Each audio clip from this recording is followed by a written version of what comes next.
miarabasika rehetra zany a dia mizara fohifohy be dia be ilay zavatra manahirana be tranga eto Madagasikara. Zavatra teboka anankiroa zany tiako apetraka androany dia rehefa miheno ilay fanazavana nataon'ny colonel Andriamatoa colonel Andrinirina Mikael ianao dia tonga saina be hoe manindry dia manindry an'ny fanjakana sy ny malagasy ireo vahiny miasa sy monina eto Madagasikara. Niresahany tao zany hoe ny télécommunication, ny resaka carburant dia tonga saina ianao zany hoe hatraiza zany no fahafahan'ny malagasy manao maka fanapahan-kevitra sy miady varotra ho an'ny malagasy. Ho anahy manokana zany dia nanaovako an'izao vidéo fohifohy izao manahirana be ilay izy. Rehefa mijery an'ilay teboka anankiroa no tiako hifampizarana aminareo. Resaka fanaovana tosa sy ny resaka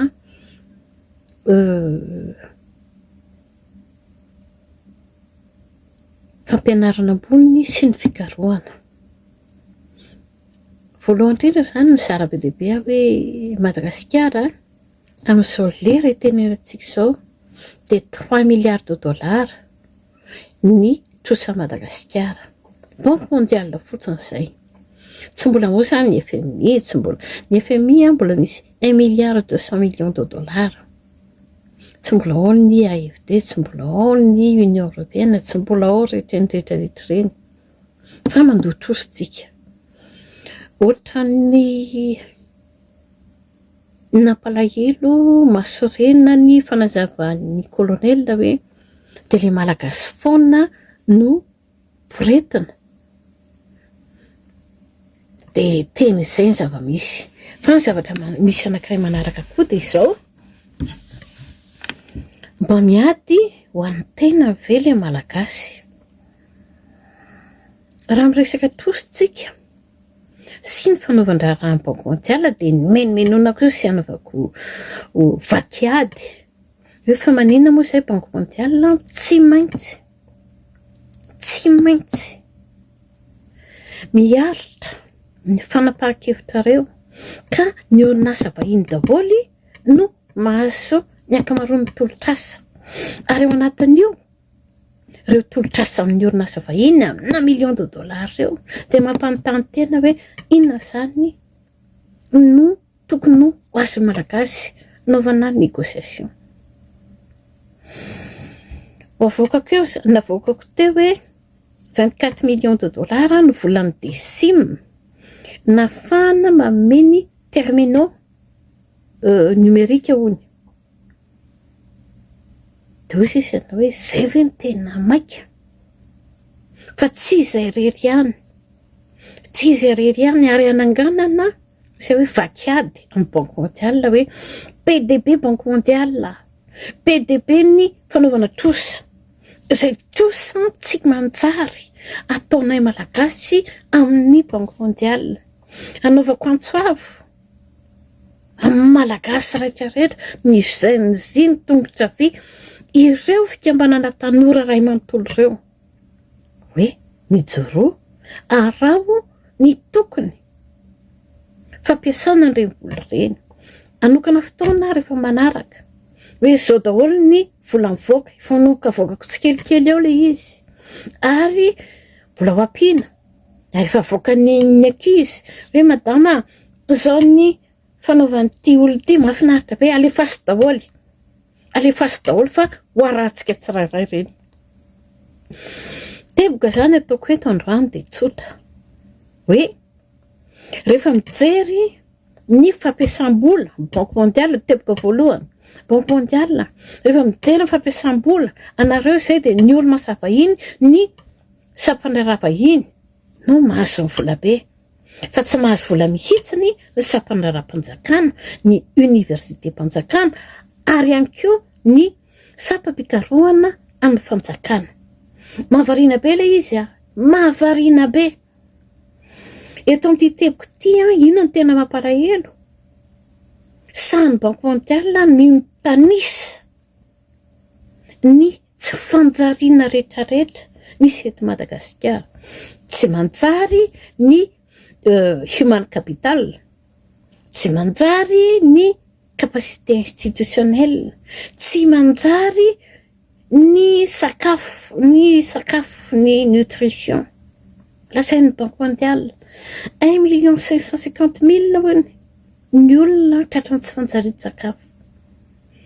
110,000 ny ankizy kely tratran'ny malnutrition sévère aiguë. Tsy tay halala amin'ny famaritana izany ianao. Ao anatin'izany sahan'ny UNICEF ny mamaritra fa zaza tsy miditra an-tsekoly, zaza tsy mahandro sakafo, be dia be ny tsy fanjariana. Dia manontany tena izay Banque mondiale fa inona ny itosanay? Inona ny itosan'ny malagasy? Dia inona ny antony mahatonga an'io tsy fanjariana be dia be io? Dia amiko tia zavatra tiako apetraka. Matoa be dia be ny tsy fanjariana ary marefo sy anjadin'ny korotana sy ny eritrerisy Madagasikara dia satria ny mpitondra any Madagasikara dia araka ny lazain'ny colonel Randrenirina dia manaiky foana ary manaiky hatrany ny tsindry an'ireo vahiny manao asa eto Madagasikara ary manaiky ny tsindry any Banque mondiale. Inona zavatra tiako lazaina? Meko ohatra tena mahitsy be ianareo. Raha nanao mionjo Madagasikara 11 millions de dollars nomena an'ny CRS. Tsy fantatro ankoatran'ny CRS dia PDB ny vola nomena ny FAO, nomena ny UNICEF, nomena ny PAM tao anatin'ny projet mionjo.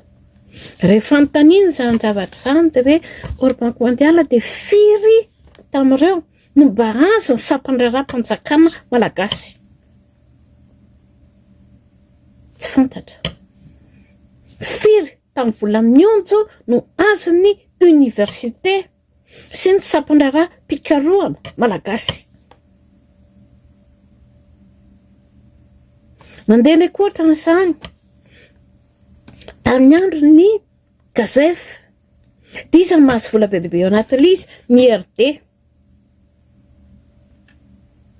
dia ny karana.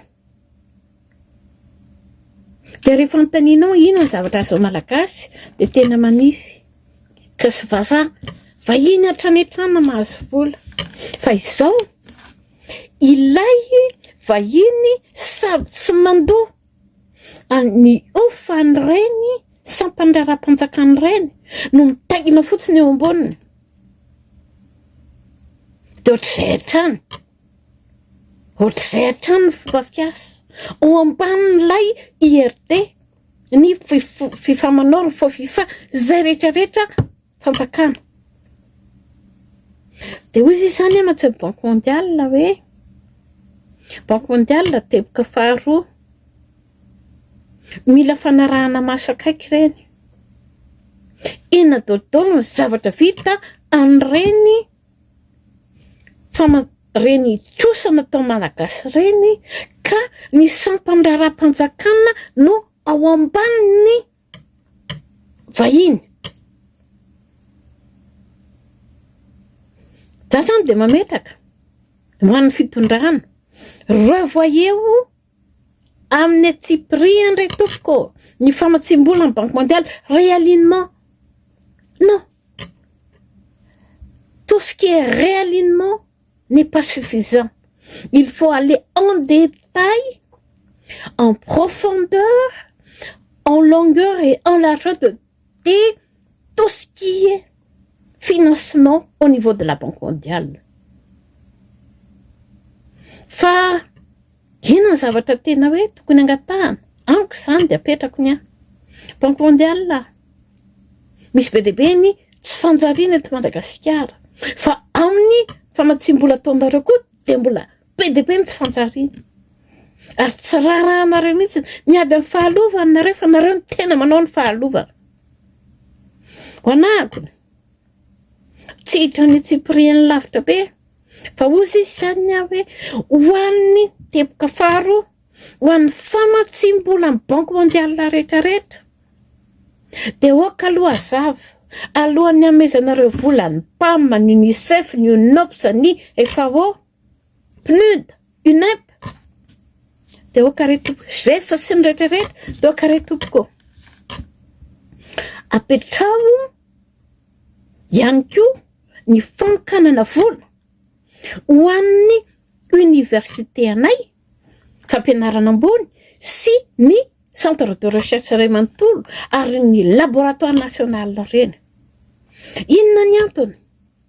Ohatra mampalahelo be, laboratoire national de travaux publics ave no sous-contractant amin'ny vola trosainay.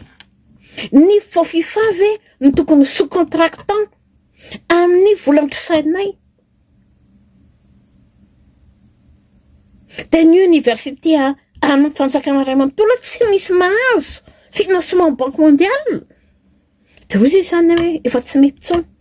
Asivo vola mitokana ho an'ny université, ho an'ny centre de recherche ary ho an'ny laboratoire national. Mety tsy manjary reny, fa aloha dia azava ahoana ny ampanjary azy rehefa tsy afaka maka fitaovana izy, tsy afaka izy manana financement ahafahany mihetsika, ary tsy afaka ihany koa izy manao asa, satria ny asa rehetrarehetra dia omena amin'ny vahiny.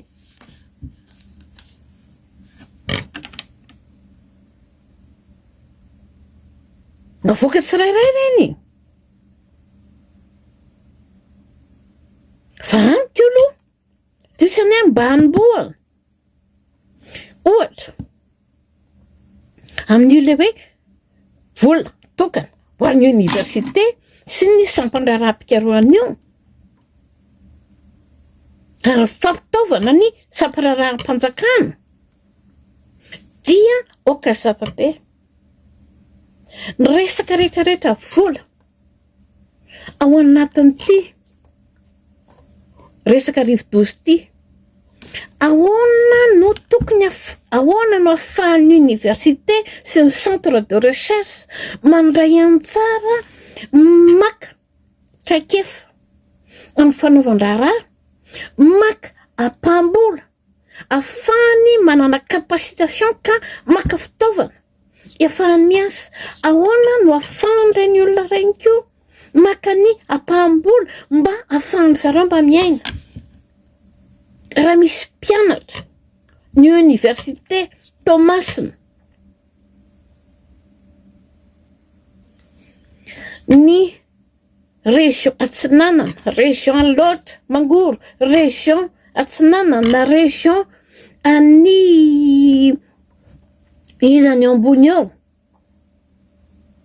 mba manao fampiarana amin'ny zavatra tokony ianarany ao anatin'izany rivo-dozy izany, dia mba manao ahoana ka mba hatokanareo azy amin'ny 143 millions de dollars takinareo ny apafolo ny vola na 500 vola, farafahakeliny izany 15 millions de dollars mba misy asan'ny université sy mpianatry ny université. Dia manao ahoana akoatran'ny averiko fampitaovana ny université ahafahany manao ny fampiarana, ny fampitaovana ny université ahafahany maka ny antotanisa sy ny antotan-kevitra, ary ny fanampiana ara-bola amin'ny mpianatra anao ny fakanany reny antotanisa sy antotan-kevitra reny. Dia manao an'izay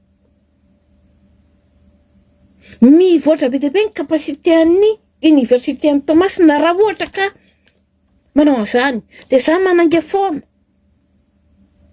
le université malagasy eo ahoantsika no anaikinaiky fahatany fotsiny ny vola mirarakopana lasa ny centre de recherche frantsay lasa ny centre de recherche tsy fanzavazava ny velany ihany fa ny vao fifa tsy misy alay vao tsaratsara nge CRS hoany mena 11 millions tamin'ny onjo FAO nomena 26 millions tamin'ny onjo UNICEF nomena 32 millions safiry millions tamin'ny onjo ny PAM nomena 5 millions mahery tamin'ny onjo fa ny université amin'ny Tuléar ny resaka centre de recherche ao Ambovimbe inambazona mampalahelo be manontany ianao hoe ahoana moa zany ray aman-dreny ny centre pépinière de reproducteur ny ositsika ny osy mpamme mohair sy ny osy mpamme hena ny osy tokony avoaka amin'ny mpamme ronono tsy misy tsony dia samy banque mondiale miteny hoe tena marefy malagasy tsy misy kapasité eny toko tsy misy kapasité zahay tsy misy kapasité zahay satria ny vola rehetrarehetra tosainay sy lazaina fa hamatsinay vola teny vahiny no mihinana azy dia hatrany manaiky fotsy mitondra satria nankany projet dia mihinana kely ka zany rehetra zany any dia hoy sa hoe fitakiana tompoko dia tsotra madame la ministre ny enseignement supérieur ao isany ny tompona ndraiky tamin'ny ministère ny enseignement supérieur ao isaky ny projet mivoaka dia oka ho alaina tsiray ho ampahafantarina tsirairay ny université hoe misy projet ty mivoaka zao ny zavatra ataony izy atolotolo ny hiditra tsehatra anao fikarohana sy fakana totanevitra sy ary indrindra anamafiorina ny fahaiza-manao sy ny fahaiza-miasa ny mpianatra mivoaka amin'ny ambaratonga amin'ny université malagasy mafy be mbola tokony ho adihadiana lavitra be ty ho adihadiana lavitra be mihitsiny fa apetraka eo aloha le fahendrena hoe Andriamantosaiko fitakiana voalohany tompoko dia mba sio fanokanam-bola set aside budget ozy izy ny Amerikana 10 à 15% amin'ny projet rehetrarehetra tosainay malagasy ho fanamafisan'orina ny fahaiza-manao sy ny fahaiza-miasa ny université sy mpianatra sy ny centre fikarohana rehetrarehetra ivitoerana fikarohana toan'ny fofifa sy ny hafa rehetra fahatelo faharoa izany rehetrarehetra zany dia apetraka de manière systématique fa tsy haiko re zay hoe tsy safidy fa adidy makasitraka be dia be fa tsy be dia be ny zavatra ho resahana